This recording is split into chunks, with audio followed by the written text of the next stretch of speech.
Hello, I want to speak to you today about an organisation which I think I was given the enormous opportunity and excuse to speak for last year. It's called Chickens for Shabbos. It's an organisation based in Israel. It's completely profit free. Everything is done by volunteers who do it L'Shem Shemayim. And it's an organisation that supports agunas, women whose husband have refused to give them a get and very often fled the country to get away from them. Gerushas, women whose husbands have divorced them, and Malandim, people who are struggling in order to teach Torah. But very, very often, certainly in the first two categories, the support that they should be getting from a father who is sorrowfully not often there is woefully lacking. So I want to talk today about growing with your children. However, I'd like it to be as close for me saying this share, for you listening and hearing this share, in the support that hopefully we're able to offer chickensforshabbos.com, and you can check them out, chickensforshabbos.com, and the skills that we're able to offer those children who don't have the support that they might have been able to expect from both parents. This organisation that we are supporting, that should generate for us a tremendous skills in our children and our grandchildren, in our own families, to help us be the best parents and grandparents that we possibly could be. So that's the introduction. And please check out their website, chickensforshabbos.com. I was invited by the BBC, the British Broadcasting Corporation, whom I still lecture for and do programs for, to recently do 4 programs. And they supply the titles. It was for a radio station called BBC Radio 2. It's got 10 million listeners, this particular program, and so they supplied the titles. The first one was my favourite Nobel Prize winner. Difficult. And then there was one called Planting for the Future. And there was another one which was called Light in the Darkness. And the last one of the 4 was The Street Where I Live. Light in the Darkness, that was, I think it was because it was Hanukkah, and certainly the the other festival the non-Jewish world has at this time of the year. They thought that would be a good theme, but I didn't want to talk about Hanukkah twinkling lights. One doesn't want to be predictable. Instead, I wanted to talk about the fact that the UK, which is incidentally a very small country, 600 miles from top to bottom, and there's nowhere in the UK you're ever more than 50 miles from the sea, so it's a very small country. It's 1/33 the size of the continental United States of America. And yet it's got a population of nearly 70 million. So that makes it, 70 million is 370 million Americans. So it's, it's overcrowded. Despite that, and that means you've got large cities and, and very little countryside in between. But amazingly, the United Kingdom, won recently an award for dark skies, 2 of their national parks, dark skies, and you can see the Milky Way, you can see the Northern Lights, you can see comets, planets, because the sky is so dark. And I thought it was really very, very exciting. And I remember once that I was in a place called Wales, and I went out, I was doing a Shabbaton, and I went out to look at the night sky. And again, it was in the countryside, no light pollution. And I saw for the first time in my life shooting stars. I was amazed. The incredible shooting stars. Wow. It was absolutely astonishing. I'd never seen those before in my life. And certainly my father never took me out to see the night skies where I grew up. And I'm thinking about it, I never took my children out to see them as well. But Chazal say, David Melech says, Shemai Mesapin Kavod Ke'el, that the very heavens, if you want to gain the proper Yiddish Ashkofa, and then the Igeris Ramban, the Ramban says, in his famous letter to his son, the most important midah of all the midahs, the best one is a nivus. And all the blessings flow from that. And if you want to get a nivus in your life, as David Melech says, there's no better way than to look at the stars, look at the universe, look at everything that Hashem created, and then you realize how very, very small you are. And that helps you to gain a nivus, and everything comes from that. But it's not just looking at the universe and looking at the skies that allow you to gain a nivus, and humility, and then all the brachas that flow from that. I remember my wife and I were once in a place called Davos in Switzerland. We arrived late at night, it was dark, totally exhausted from the flight from England, and we just collapsed and fell asleep straight away. So In the morning, went out into the balcony. Now it was daylight, and right behind the hotel there was a mountain, and the mountain just went up steeply. I looked up and up and up till my neck wouldn't stretch back anymore, and you couldn't see the top of the mountain. It was absolutely enormous. That's another thing you can get the Kovod of Hashem from, and consequently your own Anivus. And I thought to myself, wow, that is absolutely astonishing. In fact, Reb Shamshon Raphael Hirsch often used to tell his congregants that when you go and stand in front one day of the Beis Din Shel Maalah, then the voice is going to say to you, no, did you go and see my Alps? Because by seeing the magnificence of Hashem's Bria, you get a taste of Hashem, and that gives you the anivus that really is the essential ingredient that you need. But you know what? You don't have to, in actual fact, do all of that in order to get an idea of the Bria of Hashem. Last summer, my wife invited me to join her in a plan she had. She wanted to grow vegetables in our backyard, in our back garden. And I'd never done that before either. And so I said, okay. So we planted peas, 2 types of peas, tomatoes, cherry tomatoes, zucchini, baby cucumbers, and I think there was something else we planted. Anyway, I'd never done that either. And it's quite astonishing. I'm not much of a vegetable man. I don't like eating vegetables too much, but this was different. When they started to pop above the surface and then grow and make little tendrils for the peas and hang on to all the wires we put across and then produce food, it was another wow. And I thought to myself, wow, that's something else I didn't do with my kids. I wish my father had done that with me. I wish I'd done it with my kids, because everything that we're learning in Mishnayos about Meiser, Meiser Risen, Meiser Sheni, and Orla, and Shemitah, it would all have come to life if they actually seen it. You can see the Kovod of Hashem's Bria and the Kovod of Hashem, and therefore Anivus, that wonderful starting point in your backyard. It's an astonishing thing. And you know what? It says in Pirkei Avos, in the 4th Perek, in the 25th Mishnah, it says there that what's it like if you've got the schus to teach children Torah when they're very young, when you can show them stars in the sky and maybe climb a mountain with them. Maybe you should leave that to the parents, not so much the grandparents, and show them things growing in the garden. When should you do that? When they're young. When they're young.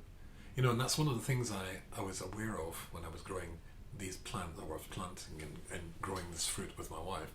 And I was regretting not letting my children see things grow to get an appreciation of time and maturity. But it would also probably have given me a sense of them growing, and maybe made me more aware that they grow very, very quickly.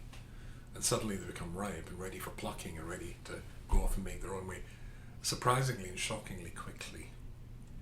And the time to get them, the time to mold them, to grow them, is when they're young. It says, as I said before, in Avos 4:25, Elisha ben Avua famously said, what's it like teaching Torah to somebody that's young? It's like writing on a clean piece of paper.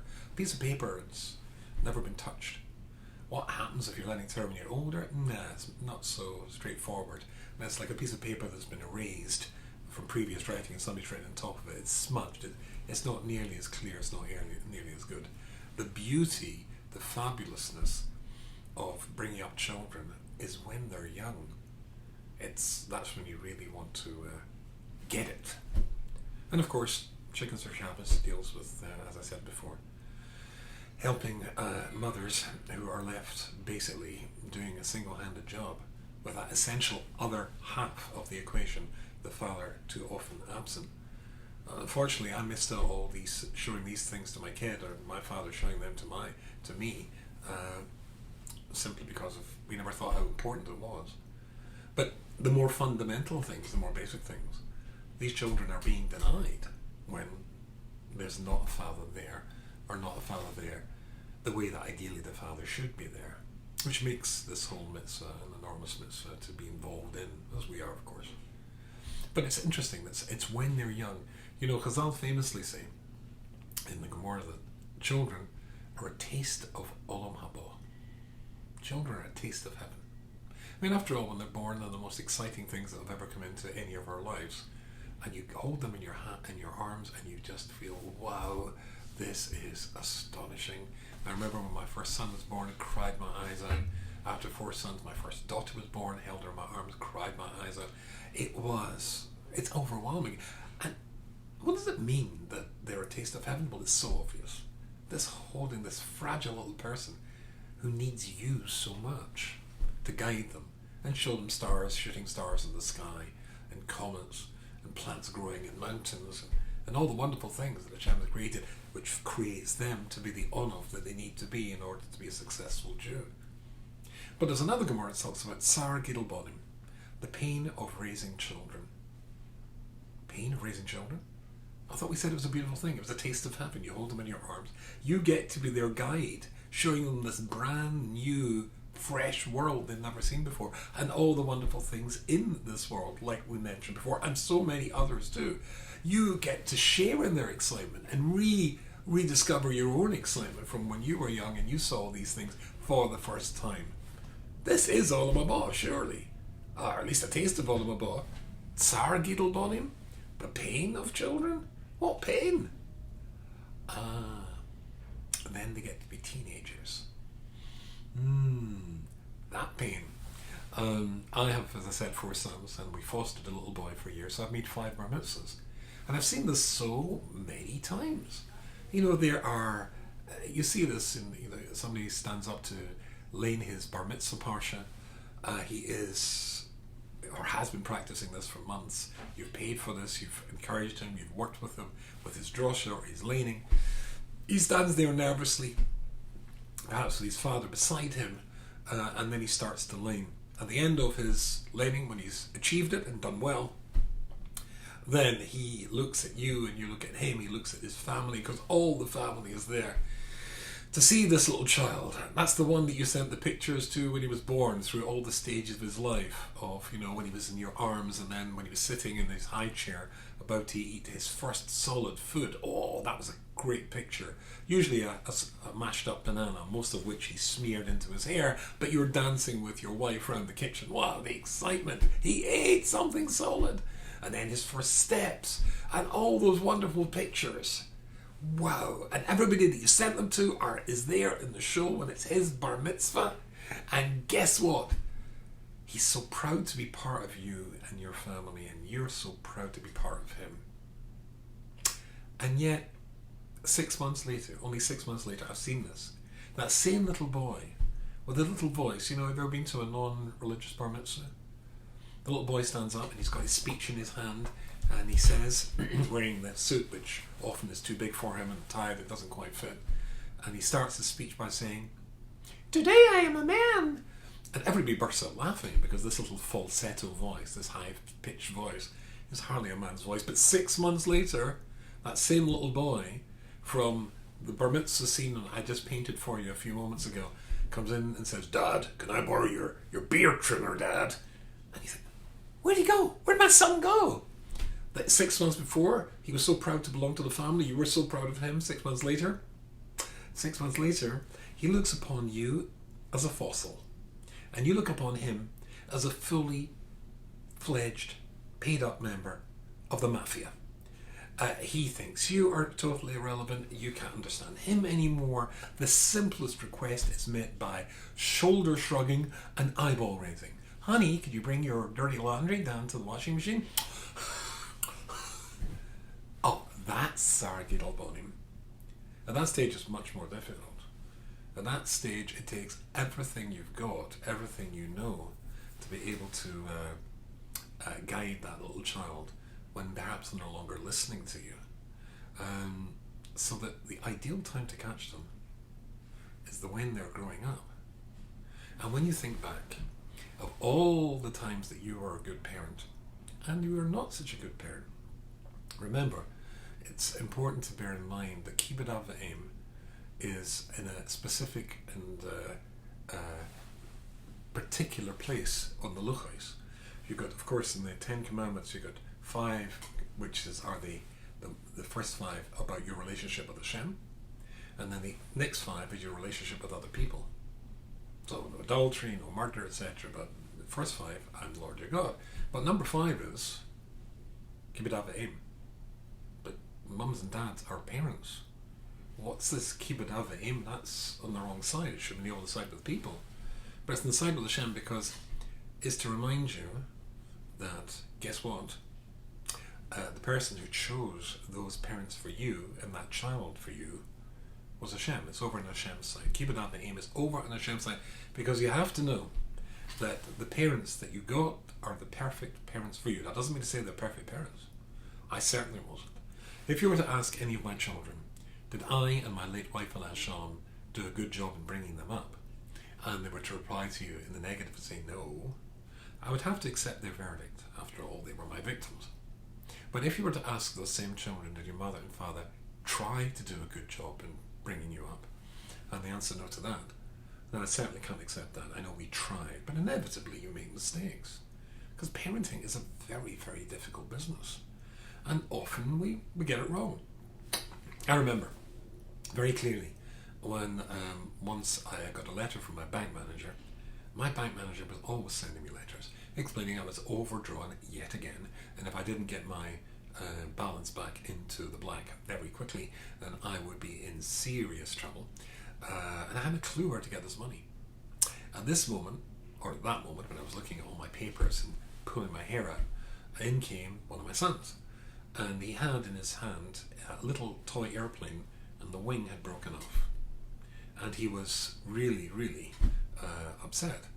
And he brought this to me, but this was serious stuff. And I lost my temper, and I said, "What are you doing here? Can you see I'm busy? Go away!" And out he went. And of course, as soon as he closed the door, I felt very guilty. And I could almost hear his little mind thinking, "He's a hopeless father, that one.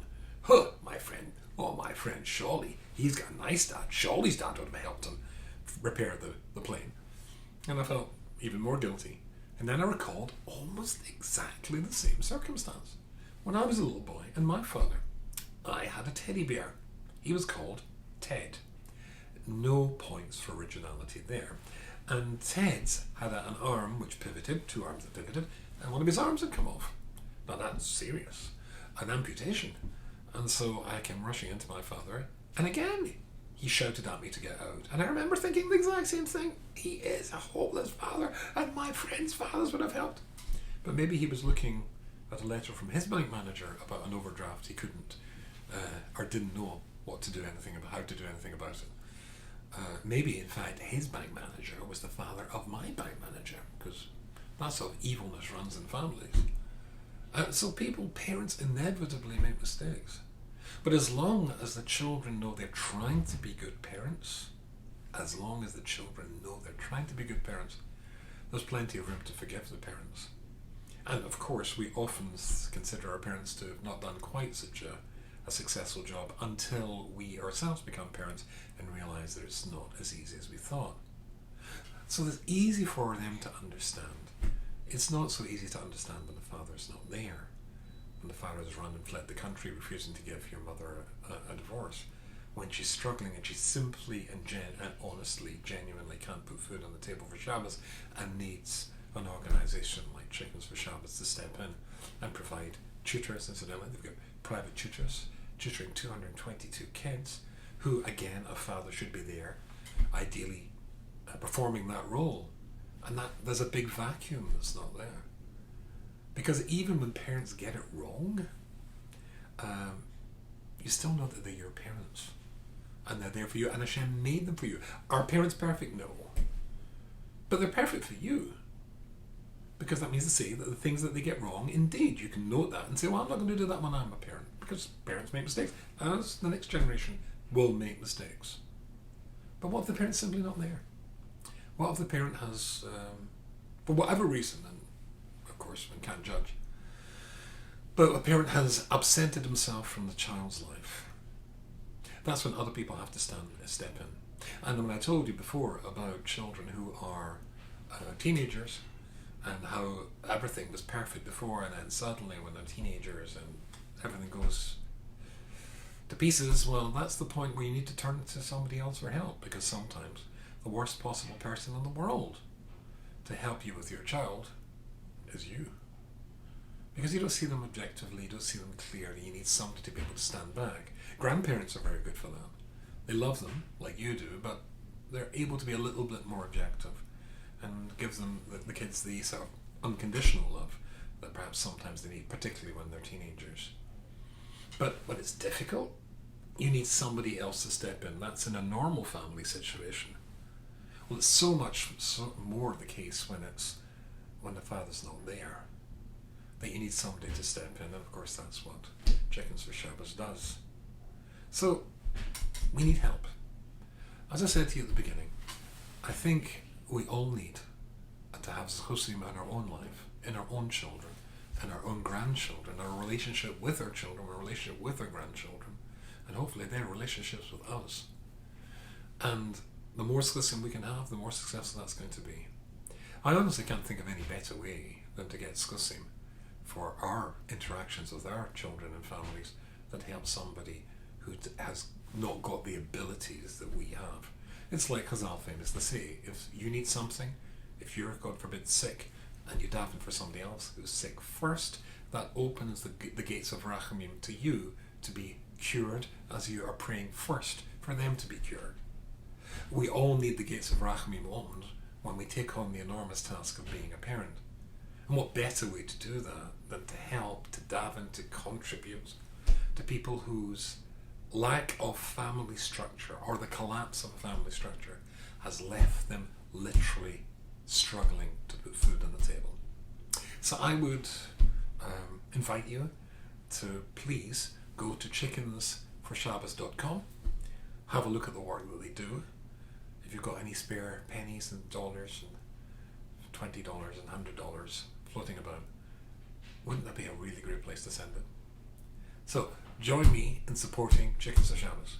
It should generate bracha, hatzlocha and nachas for you, for your children, and for your grandchildren, and for your great-grandchildren. And we should all see a bracha emerging in Klal Yisrael from the work that they do and the work that we've supported that they do. Thank you.